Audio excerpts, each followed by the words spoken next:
નમસ્કાર મિત્રો, BSc nursing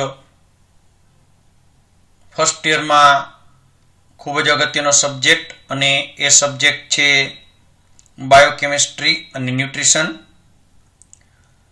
biochemistry અને ન્યુટ્રિશન એ ખૂબ જ અગત્યનું પેપર, જેમાં ન્યુટ્રિશન જેવો સબ્જેક્ટ આપણને ખૂબ આવડી શકે, જેમાં લખી શકાય.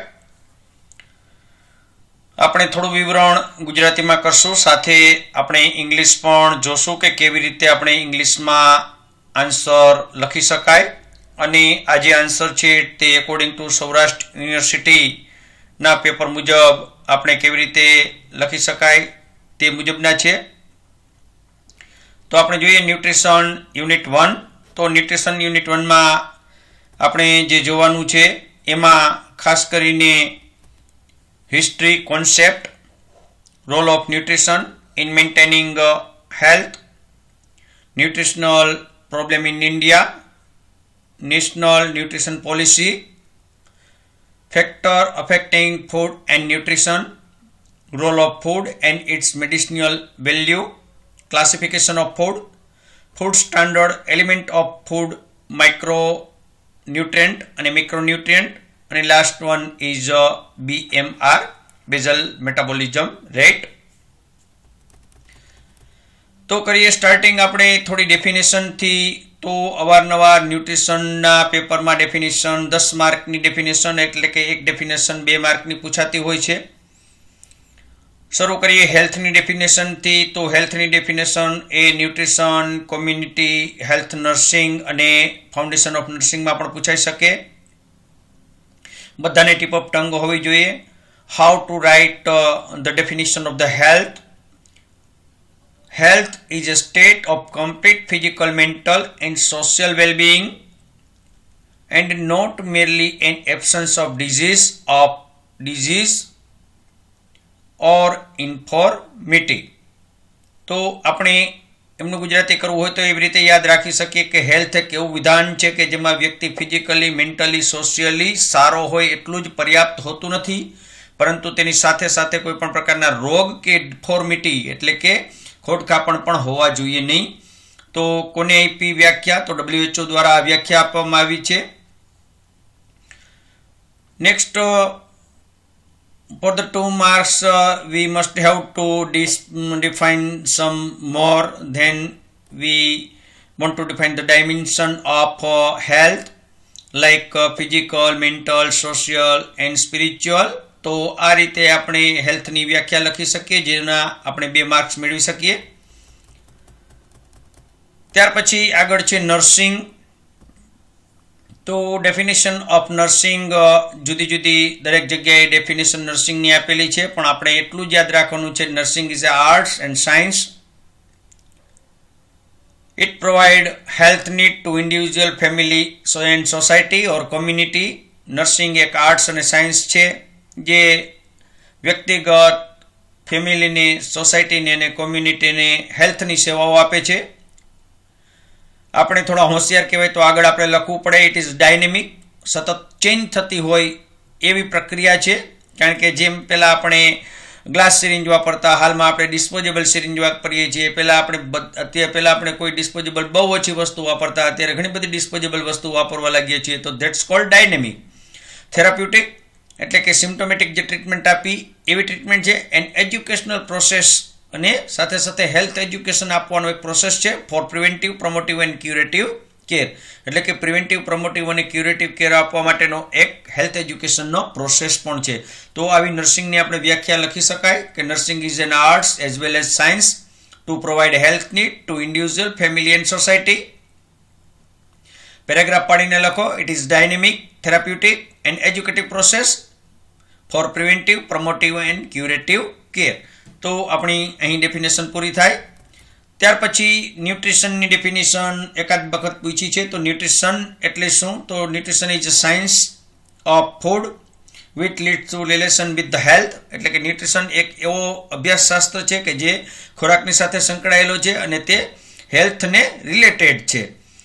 તો અહીં આપણને એમ લાગશે કે વ્યાખ્યા ખૂબ નાની છે, પણ આપણે ઇલ્યુસ્ટ્રેટ કરી એની થોડી મોટી બનાવીએ કે nutrition is a science of food which leads to relationship with health. તો nutrition leads to or nutrition including component of the nutrition like fat, carbohydrate, protein, minerals, vitamins and water. આવું આપણે લખીએ તો આપણી ન્યુટ્રિશનની વ્યાખ્યા ઇલ્યુસ્ટ્રેટ થઈ જાય, મોટી થઈ જાય. નેક્સ્ટ છે ડાયટેટિક્સ. તો ડાયટેટિક્સ મીન્સ મેનુ, બ્રોશર. આપણે જે જઈએ ક્રાફેટેરિયામાં અથવા તો રેસ્ટોરન્ટમાં જઈને આપણને જે આપે એ જે મેનુ હોય એને કહેવાય ડાયટેટિક્સ. અહીં આપણે ડાયટેટિક્સ આપણા નર્સિંગમાં ઇન્ક્લુડ કરવાનું છે, તો એમાં તમામ પ્રકારના સાયન્ટિફિક પ્રિન્સિપલ સાથેનું હોવું જોઈએ. કે સાયન્ટિફિક પ્રિન્સિપલ એટલે એવું કે ડાયાબિટીસ હોય તો એને કેવું આપવાનું હોય, રિનલ ફેલ્યુઅરવાળા પેશન્ટને કેવું આપવાનું હોય, જોન્ડિસવાળા પેશન્ટને કેવો ખોરાક આપવાનો હોય, તો એ મુજબનું આપણું મેનુ થાય. તો આપણે જ્યારે ઇંગ્લિશમાં એની વ્યાખ્યા કરવી હોય તો આપણે કરી શકીએ કે it is menu of nutrition with the scientific principal. આ એવું મેનુ છે કે જે સાયન્ટિફિક પ્રિન્સિપલ સાથેનું હોય, which apply sick as well as healthy person. એ સિકને પણ આપી શકાય અને હેલ્ધી એટલે કે તંદુરસ્ત વ્યક્તિને પણ મેનુ બનાવી શકાય. ઘણા બધા ફેટી હોય તો ફેટ ઉતારવા માટે મેનુ બનાવે કે હું સવારે બફેલા મગ ખાઈશ, 10 વાગે લીંબુ શરબત પીશ, બપોરે એક જ રોટલી ખાઈશ, 4 વાગે પાછા મમરા ખાઈશ. તો ધેટ્સ કોલ્ડ ડાયટેટિક્સ એટલે કે મેનુ. પણ એ મેનુ કેવું હોય તો એ મેનુ છે એ સાયન્ટિફિક પ્રિન્સિપલ પર આધારિત હોવું જોઈએ. તો આપણે જ્યારે વ્યાખ્યા કરીએ ત્યારે એમ કરી શકાય કે it is menu of nutrition with a scientific principle which apply sick as well as healthy person. Next આપણી ડેફિનેશન છે ન્યુટ્રિયન્ટ. ન્યુટ્રિયન્ટ મીન્સ જે ન્યુટ્રિશન છે, જે ફૂડ છે, એનો નાનામાં નાનો પાર્ટિકલ, એનો નાનો પાર્ટિકલ, સૌથી નાનો પાર્ટિકલ જેને ન્યુટ્રિઅન્ટ કહેવાય. તો ન્યુટ્રિયન્ટ કેવા હોય તો જે ઓર્ગેનિક અને ઇનઓર્ગેનિક કમ્પાઉન્ડથી જે ફૂડ બનેલું હોય એને ન્યુટ્રિયન્ટ કહેવાય. તો nutrient means organic and inorganic compound of the food for daily use. આપણે જે દરરોજ ખોરાકમાં જેનો ઉપયોગ કરીએ છીએ એવા ન્યુટ્રિશન ખોરાકના નાનામાં નાના કણને ન્યુટ્રિયન્ટ કહેવાય. નાનામાં નાના જે પ્રકાર છે એને ન્યુટ્રિયન્ટ કહેવાય. તો nutrient which required large or more in dietary use. તો ઘણા બધા ન્યુટ્રિયન્ટ હોય એ મેક્રો ન્યુટ્રિયન્ટ હોય. મેક્રો એટલે વધુ પડતી જરૂરિયાત હોય જેની, તો એને મેક્રો કહેવાય. જેની જરૂરિયાત ઓછી પડે એને માઇક્રો કહેવાય. તો અહીં મેક્રો ન્યુટ્રિયન્ટ. તો nutrient which required large or more in the dietary use. તો ખોરાકમાં જેનો ઉપયોગ મોટા પ્રમાણમાં, વધારે પ્રમાણમાં, લાર્જ પ્રમાણમાં, મોર પ્રમાણમાં થતો હોય તો એને આપણે કહીએ માઇક્રો ન્યુટ્રિયન્ટ. તો કેવા માઇક્રો ન્યુટ્રિયન્ટ હોય તો આપણને ખ્યાલ છે કે ફેટ જેની 10 to 13% જરૂર પડે, પ્રોટીન જેની 10 to 15% જરૂર પડે, કાર્બોહાઈડ્રેટ જેની 60 to 80% જરૂર પડે. તો આને કહેવાય મેક્રો ન્યુટ્રિયન્ટ કે જેની જરૂર વધારે પડે. Macro means big, macro means large, macro means more. Then next definition is micronutrient. Of course, macronutrient versus micronutrient. એના વિરુદ્ધમાં જાઓ કે nutrient which required small or minor in dietary use, that's cold micronutrient. જેની dietary એટલે કે રોજિંદા ખોરાકમાં જેની ખૂબ ઓછી જરૂરિયાત રહેતી હોય એવા જે ન્યુટ્રિયન્ટ છે એને કહેવાય માઇક્રોન્યુટ્રિયન્ટ. દાખલા તરીકે વિટામિન્સ. તો અહીં આપણે પ્રોટીન છે એ ડેઇલી જે રિક્વાયર્ડ પ્રોટીનની હોય તો પર 1 ગ્રામ પર કેજી બોડી વેઇટ, 1 ગ્રામ, એક આપણું બોડી વેઇટ જેટલું હોય એના 1 કિલોગ્રામના 1 ગ્રામ જેટલી જરૂર પડે. જ્યારે અહીં વિટામિન્સ છે એ ખૂબ ઓછા, દાખલા તરીકે વિટામિન એચ હોય તો માત્ર 750 માઇક્રોગ્રામ જ ડેઇલી જરૂર પડે. તો ખૂબ ઓછા, અલ્પ પ્રમાણમાં જેની જરૂર પડે એને કહેવાય માઇક્રોન્યુટ્રિયન્ટ. તો પણ આ ડેફિનેશન પણ આપણને આવડે. Micronutrient means small or minor required in dietary use. Then malnutrition. Of course, malnutrition means deficiency of or imbalance of essential nutrient and calorie in the body. Malnutrition એટલે કાં તો ખામી હોય અને કાં ઇમ્બેલેન્સ હોય. જે ન્યુટ્રિયન્ટ છે, કેલેરી છે એનું ઇમ્બેલેન્સ હોય અથવા તો ખામી હોય તો એને આપણે માલ ન્યુટ્રિશન કહી શકીએ. PCM, protein calorie malnutrition. It may be undernutrition or overnutrition. જો માલ ન્યુટ્રિશન એટલે ફક્ત ખોરાક ન લેવો એવો જ નહીં. માલ ન્યુટ્રિશનમાં જેને કેલેરી વધુ કે જેને કેલેરી પૂરી ન મળતી હોય અથવા તો એસેન્શિયલ ન્યુટ્રિયન્ટ પૂરા ન મળતા હોય તો એ અંડર ન્યુટ્રિયન્ટ ગણાય. પણ જેને ઓવર એટલે કે વધુ કેલેરી મળતી હોય, વધુ કેલેરી લેતા હોય, જેનું વેઇટ છે, જેનો BMR હાઈ હોય, જેની હાઇટ જેની છે એના કરતાં બોડી એનું વધુ હોય, એનું વેઇટ વધારે હોય, ત્યારે એ ઓવર ન્યુટ્રિયન્ટ કહેવાય. તો એ પણ એક માલ ન્યુટ્રિશનનો જ પ્રકાર ગણી શકાય. નેક્સ્ટ છે એનર્જી. તો energy means capacity to do work. Energy means શક્તિ, બરાબર. કામ કરવાની જે શક્તિ છે એને આપણે એનર્જી કહીએ. Energy means capacity to do work or do effort for any work, તો ધેટ્સ કોલ્ડ એનર્જી. કેલોરી. તો કેલોરીની વ્યાખ્યા ઘણી વખત આપણને પૂછી છે. Calorie means required to raise 1 centigrade body temperature, એટલે કે આપણા શરીરનું તાપમાન 1 સેન્ટીગ્રેડ વધારવા માટે આપવા જરૂર પડતી જે શક્તિ છે એને કહેવાય કેલોરી. 1 સેન્ટીગ્રેડ તાપમાન વધારવા માટે જે શક્તિની જરૂર પડે એને કહેવાય કેલેરી. તો કેલેરી છે એ ખાસ ખાલી જગ્યામાં એટલે કે ફિલ ધ બ્લેન્કમાં 1 gram of carbohydrate provide blank blank blank blank calorie, તો 4 કેલેરી.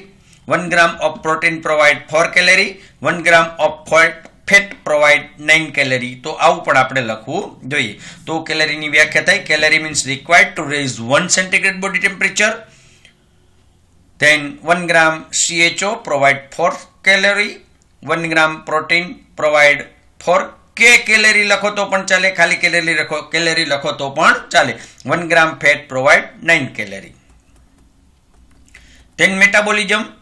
તો metabolism means total of building up of reaction and breakdown of reaction. Anabolism plus catabolism is equal to metabolism. એટલે કે જ્યારે શરીરના અણુઓ એકબીજાને ભેગા થાય એટલે કે શક્તિ એનર્જી ભેગી થાય, કેલેરી મળે, બિલ્ડઅપ થાય, તો એને કહેવાય એનાબોલિઝમ.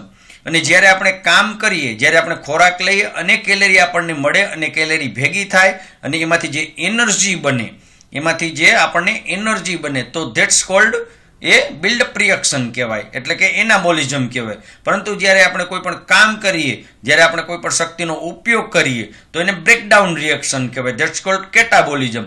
તો anabolism plus catabolism is equal to metabolism. ચયાપચન ગુજરાતીમાં કહીએ તો.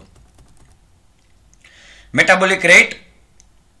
તો metabolic rate means rate at which energy release from cell, એટલે કે સેલમાંથી જે એનર્જી રિલીઝ થાય એનો જે રેટ છે એને કહેવાય મેટાબોલિક રેટ.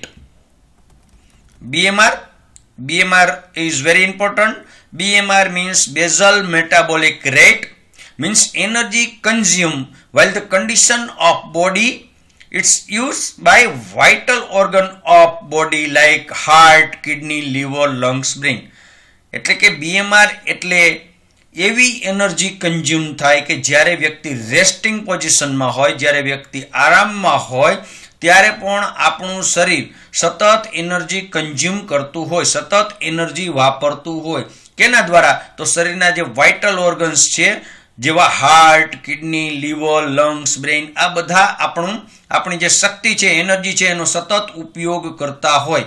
તો આવા જે ઉપયોગ કરતા હોય એ રેટ જે છે એને કહેવાય BMR. એટલે આપણે એમ કહી શકાય કે BMR means resting metabolism rate. એટલે રેસ્ટમાં જ્યારે બોડી હોય અને જે મેટાબોલિઝમ થાય તો એને BMR કહેવાય. સમજણ પડી? BMR means basal metabolic rate, means energy consume એટલે કે એનર્જી વપરાય, શક્તિ વપરાય. વાઇલ ક્યારે? તો rest condition of the body જ્યારે આરામમાં હોય, શરીર પૂરેપૂરું આરામમાં હોય ત્યારે જે શક્તિ વપરાય એને BMR કહેવાય. પણ એ શક્તિ વાપરે કોણ? તો એ શક્તિ વાપરે heart, kidney, liver, lungs, brain, જે શરીરના વાઇટલ ઓર્ગન્સ છે એ શક્તિ કન્ઝ્યુમ કરે, એ એનર્જી કન્ઝ્યુમ કરે, અને that's cold BMR. Are you understand? BMR means resting metabolism rate કહેવાય. BMR always different to all individual. દરેક વ્યક્તિગત બીએમઆર અલગ અલગ હોય છે. કોઈનું હાર્ટ વધારે ધબકતું હોય, કોઈનું હાર્ટ ઓછું ધબકતું હોય, કોઈ વધારે કન્ઝ્યુમ કરતું હોય, કોઈ ઓછું કન્ઝ્યુમ કરતું હોય, કોઈ ઓછા શ્વાસોશ્વાસ લેતું હોય, કોઈ વધુ શ્વાસોશ્વાસ લેતું હોય, કોઈનું બ્રેન સતત ચાલુ હોય, કોઈ એકદમ કામ એન્ડ કુલ પોઝિશનમાં હોય. તો સતત બધાનું જે ઇન્ડિવિજ્યુઅલ એ બીએમઆર ડિફરન્ટ હોય. એમ છતાંય એવરેજ જે બીએમઆર મેલમાં ગણીએ તો 7100 kg per day, calorie per day, અને ફિમેલ હોય તો એનું થાય 59 એટલે કે 5900 કેલેરી પર ડે. તો આ આપણે યાદ રાખવાનું છે, કિલો કેલેરી એવું યાદ આપણે રાખવાનું છે.